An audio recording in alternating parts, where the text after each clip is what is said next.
자, 오늘 본문의 말씀을 잘 이해하기 위해서는 스가랴가 예언자로서 활동했던 그 시기적인, 시대적인, 역사적인 어떤 배경을 좀 알 필요가 있다고 생각합니다.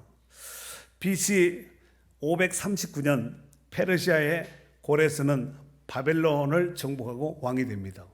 다음 해에 이제 그동안 바벨론에 끌려와서 약 한 70년 동안 포로 생활하던 이스라엘 백성들을 고국으로 돌아갈 수 있도록 칙령을 발표했습니다. 더욱이 그들이 고국으로 돌아갈 뿐만 아니라 돌아가서 다 폐허되고 망가진 성전을 다시 복원 재건축할 수 있도록 이 고레스가 칙령을 내린 거예요. 이스라엘 백성들의 입장에서는 어느 날 갑자기 이런 일이 발생됨으로 인해서 당면한 문제로 인해서 정말 꿈같은 이런 현실을 그들이 직면하게 되었다는 사실입니다. 우리도 신앙생활 하다가 하나님 은혜가 안 돼서 하나님께서 열어주시고 하나님께서 풀어주시고 하나님께서 알아주시고 해결해 주시는 꿈같은 선한 역사들이 좀 많아질 수 있기를 바랍니다. 이제 희망을 안고 고국에 돌아온 이스라엘 백성들은 다 파괴되고 폐허가 된 예루살렘 성전을 다시 재건축하기 시작하였습니다. 그런데 문제는 이스라엘 백성들이 바벨론으로 끌려가 있는 사이에 이스라엘 백성들은 바벨론으로 이스라엘 유다 땅에서 바벨론까지 거리가 키로수로 얼마가 되냐면 1000km입니다. 1000km. 여러분 1000km가 얼마나 될까? 한번 여러분 머릿속으로 계산해 보시면 됩니다. 서울 부산이 이제 400km라고 말을 하니까 왔다 갔다 아마 몇 번 해야 되지 않겠나. 자, 그런데 이런 먼 땅 이방 땅에 포로로 끌려가서 포로 생활하던 도중에 그 땅을 점령하고 있던 이방 족속들이 이제 그 땅에 살고 있었는데 이스라엘 백성들이 돌아왔잖아요. 돌아와서 성전을 지려고 하니까 이들이 온갖 중상모략으로 비방하고 회방함으로 공사를 할 수 없도록 회방하는 거예요. 그로 인해서 계속해서 성전을 건축하고 다시 복원을 해 열심을 내도 부족할 판인데 이런 회방으로 인해서 이스라엘 백성들이 지도자를 포함한 이스라엘 백성들이 건축에 참석했던 사람들이 큰 좌절과 시리에 빠지게 되었습니다. 바로 그때 하나님께서 오늘 본문에 스가랴 선지자를 통하여서 이스라엘 백성들에게 희망의 메시지를 주신 말씀입니다. 어느 날 스가랴 선지자에게 하나님께서 환상을 보여주셨습니다. 스가랴 선지자 입장에서 봤을 때는 환상을 본 것이지요. 자신이 마치 잠든 사람처럼 하고 있을 때 한 천사가 스가랴 선지자를 깨웠습니다. 그리고 묻습니다. 스가랴 선지자야, 네가 뭘 보느냐 했더니 내가 보니 순금 등대가 있습니다. 순금 등대를 보았다는 거예요.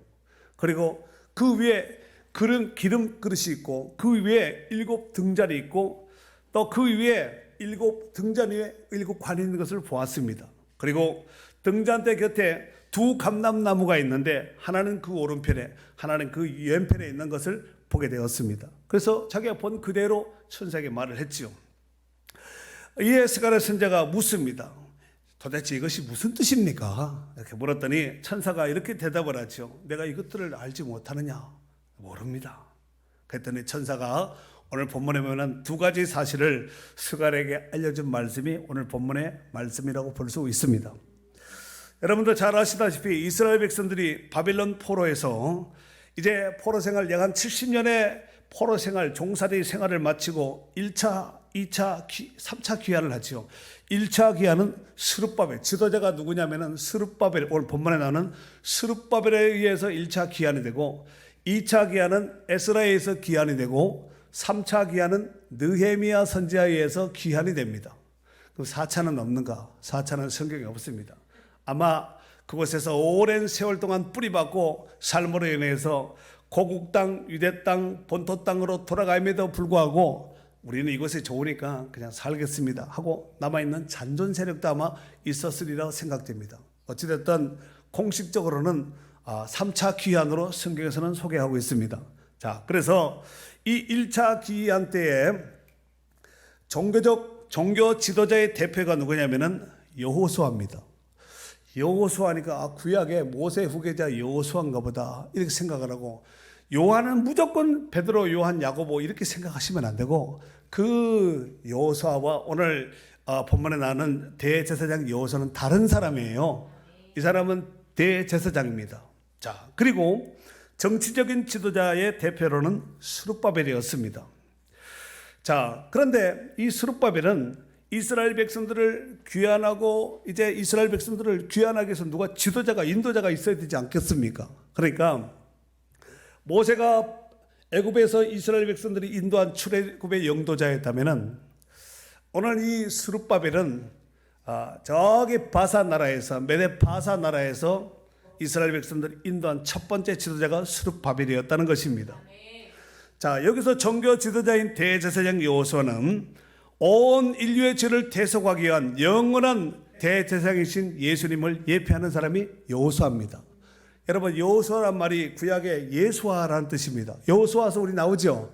그게 구원자라는 뜻, 예수님의 이름과 똑같은 말입니다. 히브리 말로 예수아, 여호수아 똑같은 말인데, 자, 그리고 정치적인 지도자의 대표인 스룹바벨은 죄악된 세상에서 포로로 죄악 가운데 매여 있던 자들을 이제 끄집어서 출애굽을 시킨 이제 지도자인 스룹바벨은 장차 죄악 가운데서 모든 이제 인생들을 건지고 구출하고 살려낼 예수 그리스도를 예표하는 예표자라는 것입니다. 그러니까 여호수아도 예수 그리스도의 예표자요. 그 다음에 스룹바벨도 예수 그리스도의 예표자였다고 볼 수 있습니다. 자, 그런데 이제 고국으로 돌아온 스룹바벨은 대제사장인 여호수아와 함께 BC 536년에 이제 성전을 재건축하기 위해서 착수합니다. 성전 건축을 이제 시작하게 되었다는 말씀이죠. 하지만 중도의 방해 세력으로 인해서 공사가 약 한 16년간 중단되고 맙니다. 여러분, 공사가 막 진행될 때는 막 정신이 없습니다. 막 공사할 때 막 철근 넣고 공구리 치고 벽돌 쌓고 막 이렇게 할 때는 막 일사불란하게 자기 파트에 따라서 이제 일을 진행하겠죠. 그런데 BC 536년에 시작되었던 이 성전 재건축이 16년 동안 공사가 중단되었으니까 시간이 얼마나 흘렸다, 어떻게 되었다니까? BC 520년이 되었다는 얘기입니다. 자, 그로 인해서 성전 건축을 이제 하다가 해병 방해하는 세력들로 인해서 이스라엘 백성들이 정말 좌절하고 희망이 꺾여버린 거예요. 여러분, 16년 동안 이게 몇 달이 아니라 몇 년이 아니라 10년 이상, 건 20년에 육박한 긴 세월 동안 공사가 중단되었으니 여러분 가다가 가끔씩 공사가 중단된 건물도 보시잖아요. 이렇게 공사가 16년 동안 중단된 상태가 되었으니까 처음에 공사를 하기 위해서 의욕을 불태웠던 이런 지도자를 포함한 일꾼들이 손이 풀어지고 일을 하다 보면 풀어지면 이제 각자 자기 일을 해서 위해서 가지 않겠습니까? 그래서 이런 시류에 좌절에 빠져있던 그들에게 오늘 본문의 말씀을 주셨다는 말씀이에요. 자, 그렇다면은 천사를 통해서 하나님께서 말씀하신 두 가지 약속 가운데서 첫 번째 약속인 일단 6절 7절 말씀을 다 같이 읽도록 하겠습니다. 6, 7절. 그가 내게 대답하여 이르되 여호와께서 스룹바벨에게 하신 말씀이 이러하니라.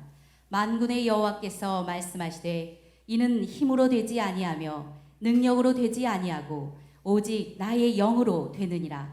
큰 산아 내가 무엇이냐? 내가 스룹바벨 앞에서 평지가 되리라. 그가 머릿돌을 내놓을 때에 무리가 외치기를 은총이 그에게 있을지어다 하리라 하셨고. 아멘.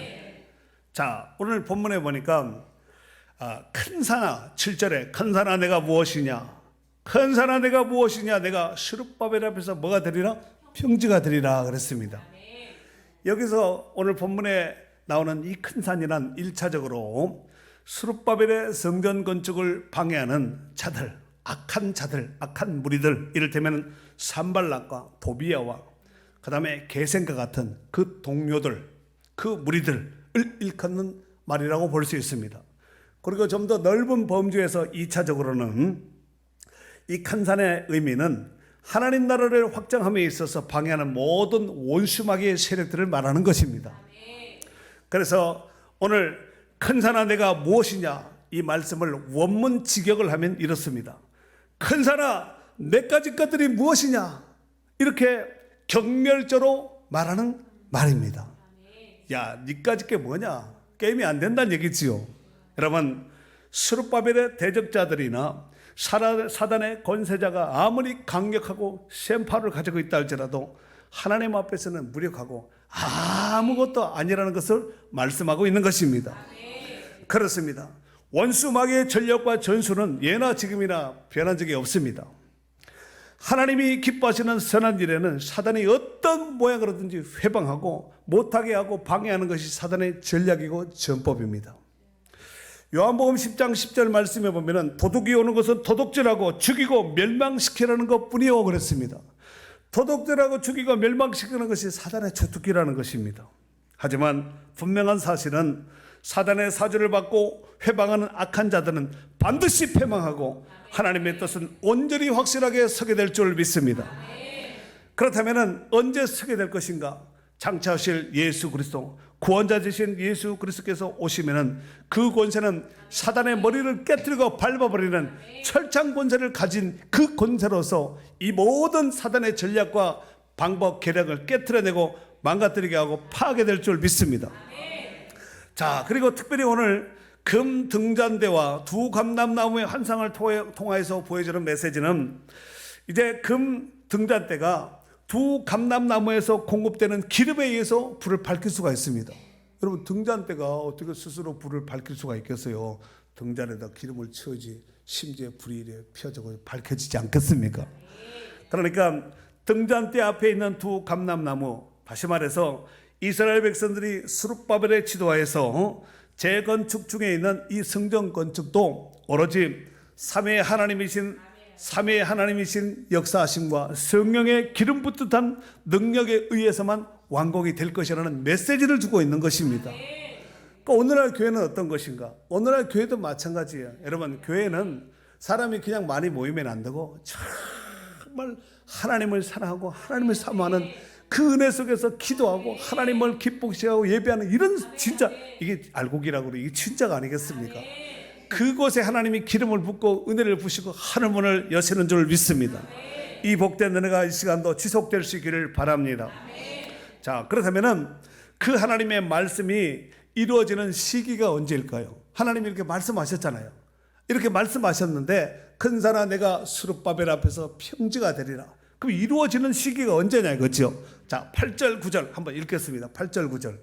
여호와의 말씀이 또 내게 임하여 이르시되 스룹바벨의 손이 이 성전의 기초를 놓았은즉 그의 손이 또한 그 일을 마치리라 하셨나니 만군의 여호와께서 나를 너희에게 보내신 줄을 내가 알리라 하셨느니라. 아멘. 스룹바벨의 손이 이 성전에 뭘 놨다고요? 기초를 놨다는 거예요. 기초를 놨다는 말이 무슨 뜻일까요? 일을 시작했다는 얘기예요. 모든 일의 시작은 기초돌서부터 시작되는, 기초서부터 시작되는 거 아니에요? 네. 자, 그런데 기초를 놓았은즉 그의 손이, 스룹바벨의 손이 또한 그 일을 마치리라. 그 손을 통해서 하나님께서 마치게 하겠다는 하나님의 의지를 표명하고 있는 것입니다. 그리고 만군의 여호와께서 나를 너희에게 보낸 줄을 내가 알게 될 것이다 그랬습니다. 스룹바벨이 혼자 한번 내 건물 한번 지어봐야 되겠다 이것이 아니라 스룹바벨이 하는 이 성전 건축은 하나님의 선한 계획에 하나님이 시켜서 하나님이 하게 하시는 건축을 지금 짓게 하고 있다는 말씀입니다. 자, 그렇다면은 언제 시작하셨을까요? 아까 스룹바벨의 손이 그 기초를 놓을 때 시작했다 그랬잖아요. 그럼 시작했는지 안 했는지 확인을 해야 되겠지요. 자, 에스라 3장 8절. 예루살렘에 있는 하나님의 성전에 이른 지 2년 둘째 달에 스알디엘의 아들 스룹바벨과 요사닥의 아들 예수아와 다른 형제 제사장들과 레위 사람들과 무릇 사로잡혔다가 예루살렘에 돌아온 자들이 공사를 시작하고 20세 이상의 레위 사람들을 세워 여호와의 성전 공사를 감독하게 하매. 자, 아까 글씨 그대로 놔둬보세요. 자, 예루살렘에 있는 하나님의 성전에 이른 지가 도착한 지가 2년 둘째 달. 그러니까 보록에서 돌아온 지 2년 두 번째 달이 되었다는 얘기죠. 그리고 이제 공사에 참석했던 그 사람들 이름이 쭉 나옵니다. 그런데 그 아래쪽에서 두 번째 보면은 예루살렘에 돌아온 자들이 공사를 시작하고 그랬습니다. 공사를 시작했다는 거예요. 여러분, 결국 이 하나님의 성전이 스룹바벨 성전이 완성되기까지는 잠깐만 교통 정리를 다시 한번 해드리겠습니다. 자, 예루살렘 이스라엘 백성들이 이제 바사에서 페르시아에서 돌아온 이후에 공사가 이제 시작됐는데 언제 시작했냐면은 BC 536년에 시작됐습니다. BC 536년에. 그런데 악한 세력들에 의해서 공사가 몇 년 중단됐다고요? 16년. 그럼 16년 빼면은 몇 년이죠? 520년. 자, 그런데 이 520년인데 오늘 이 본문의 말씀, 스룹바벨에게 하나님께서 큰 사람 내가 무엇이냐? 스룹바벨 앞에서 병제가 되리라 하나님 말씀하셨거든요. 스가랴 선지자를 통해서 앞으로 지어질 스룹바벨을 통하여서 성전을 짓게 한 그 성전 건축이 언제 완공되냐면은 이 메시지를 준 지 4년 만에 완공이 됩니다. 그러면 몇 년 만에 몇 년 때 완공이 되었다는 얘기죠? BC 516년. 자, 그럼 완성된지 한번 확인해야 되겠죠. 자, 에스라서 6장 15절. 다리오 왕 제6년 아달월 3일에 성전 일을 끝내니라. 성전 일을 끝내니라. 성전이 완성되었다는 거예요. 여러분한테 하나님께서 행하시고자 하는 일은 반드시 되게 돼 있어요. 하나님이 하시면 됩니다. 그러므로 우리 주님이 주신 사명을 감당함에 있어서 중요한 것은 먼저는 하나님의 약속의 말씀을 꼭 붙잡아야 됩니다. 누가 말했는지를 알아야, 사람이 말했는지 하나님 말씀하셨는지를 정확하게 알고, 두 번째 그 약속을 부여잡고 어떻게 했냐면 기도해야 돼. 기도. 그 하나님의 선하신 뜻을 이룰 수 있도록 기도하면서 하나님의 뜻을 이룰 수 있는 선한 도구로 쓰임받는 일꾼이 되어야 될 줄 믿습니다. 그래야 할 때 하나님의 선하신 뜻이 우리를 통해서 온전히 드러나게 하실 줄로 믿습니다. 민수기 23장 19절 말씀해 보니까 하나님은 사람이 아니시니, 여러분 하나님은 사람이 아니에요. 우리 같이 생각하시면 안 됩니다. 하나님은 사람이 아니시니 거짓말을 하지 않으시고 인생이 아니시니 후회가 없으시도다. 어찌 그 말씀하신 바를 행하지 않으시며 하신 말씀을 실행하지 않으시랴 그랬습니다. 여러분 실행하지 않으시랴 이 말이 뭐예요? 실행을 한다는 얘기거든요. 하나님의 말씀은 곧 이루어짐이라고 보시면 됩니다. 하나님 말씀하셨다. 여러분 하나님 말씀을 받았다. 이건 응답이에요. 그때 가봐야 알지. 끝까지 가봐야 알지.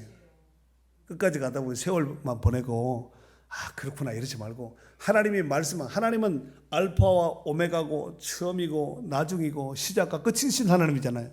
하나님 말씀하시면 하나님이 이루겠다는 얘기거든요. 예레미야 33장 2절 3절 그 유명한 말씀 잘 아시죠? 이를 행하시는 여호와, 그것을 만들어 성취하시는 여호와, 그 이름을 여호와라 하는 이가 이같이 이르시도다. 너는 내게 부르짖으라. 내가 내게 응답하겠고 내가 알지 못하는 크고 은밀한 일을 내게 보이리라 그랬어요. 누구에게 보인다고요?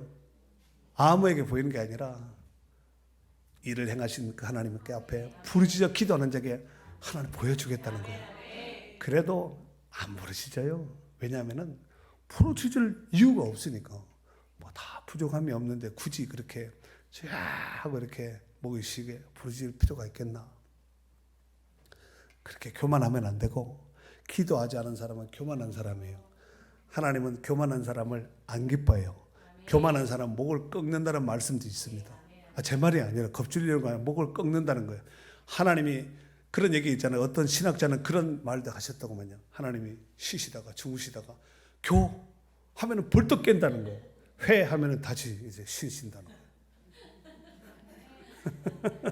네, 사랑하는 성도 여러분, 우리가 인생을 살아가노라면 크고 작은 수없이 많은 문제를 만납니다. 물론 작은 문제도 해결하기가 쉽지 않을 때도 있겠지만 큰 생각 같은 이런 큰 문제를 만나게 되면 어찌할 바를 몰라 허둥지둥 당황할 때가 얼마나 많았습니까? 문제는 태산 같은 그 큰 문제들을 누구든지 예측 불허입니다. 복병처럼 누구에게든 올 수 있는 거예요. 내 의지와 상관이 없이, 물론 자기가 잘못해서 큰 상과 같은 문제를 만날 수도 있겠지만 내 의지와 상관이 없이 신앙생활 잘해도 올 수가 있다니까요. 혹시 지금 여러분 중에서 큰 생각 같은 이런 문제, 태산 같은 문제가 앞에 떡 버티고 정말 앞길을 막고 눈앞을 캄캄하게 하는 이런 문제, 이런 요소들은 혹여나 없습니까? 이를테면 살다 보면은 가정의 문제 있을 수가 있거든요. 가정의 문제가 어떤 얘기는 큰 산과 같은 이런 문제가 될 수가 있습니다. 어떤 얘기는 자녀의 문제가 큰 산과 같은 문제가 될 수가 있습니다. 어떤 이는 건강의 문제가 큰 산과 같은 이런 문제가 될 수가 있습니다. 어떤 사람은 장래의 일이, 직장의 일이, 앞날에 먹고 살아가는 모든 일들 가운데, 인생사 가운데 크고 작은 이런 일들 속에서 내게는 큰 산과 같이 태산처럼 보일 때가, 이럴 때가 없잖아, 있을 수가 있거든요. 그러나 분명한 사실은 그 당면한 문제가 아무리 태산처럼 크고 높다 할지라도 하나님 앞에서는 아무것도 아니고 오늘 스룹바벨 앞에서 뭐가 되리라? 평지가 되리라. 티끌과 먼지와 죄에 불과하다는 것입니다. 고린도전서 10장 13절 말씀에 보면은 사람이 감당할 시험 밖에는 너에게 당한 것이 없나니 오직 하나님은 미쁘사 하나님은 신실하사 너희가 감당하지 못할 시험 당함을 허락하지 아니하시고 시험 당할 쯤에 또한 피할 길을 내서 너희를 능히 감당하게 하시니라. 하나님 감당하게 한다는 거예요. 그래서 사도 바울도 이런 고백하지 않았습니까? 내게 능력 주시는 자라서 내가 모든 것을 할 수 있다는 거예요.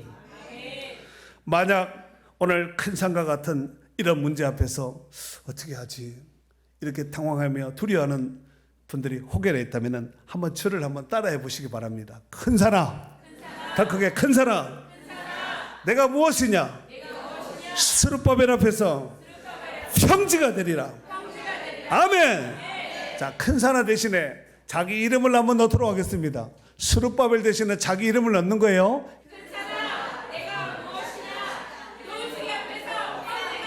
아멘. 찬양 한번 찬양.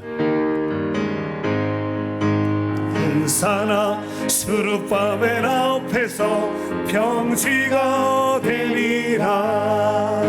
큰 산아 스룹바벨 앞에서 평지가 되리라. 은총 평지가 되리라. 은총 평지가 되리라. 큰 산 자기 이름 김재용 앞에서 평지가 자기 이름 되는 거예요. 스룹바벨 대신에 큰 산아 김재호 앞에서 평지가 아멘 아멘 아멘 아멘 평지가 되리래. 아멘 아멘 평지가 되어 아멘 할렐루야 영광을 돌리세. 아멘. 큰 산아 네가 짓게 무엇이냐? 스룹바벨에서 평지가 되리라고 말씀하셨습니다. 자, 그리고 10절 말씀 굉장히 중요한 말씀입니다. 마지막 절이에요. 읽어보세요. 작은 일의 날이라고 멸시하는 자가 누구냐? 사람들이 스룹바벨의 손에 다림줄이 있음을 보고 기뻐하리라. 이 일곱은 온 세상에 두루다니는 여호와의 눈이라 하니. 아멘. 그렇습니다. 하나님이 하신 일은 크고 작음이 없습니다. 다 귀해요. 맡겨주신 맡음을 받은 모든 직분 사명 다 귀합니다. 오늘 작은 일의 날이라고 멸시하는 자가 누구냐?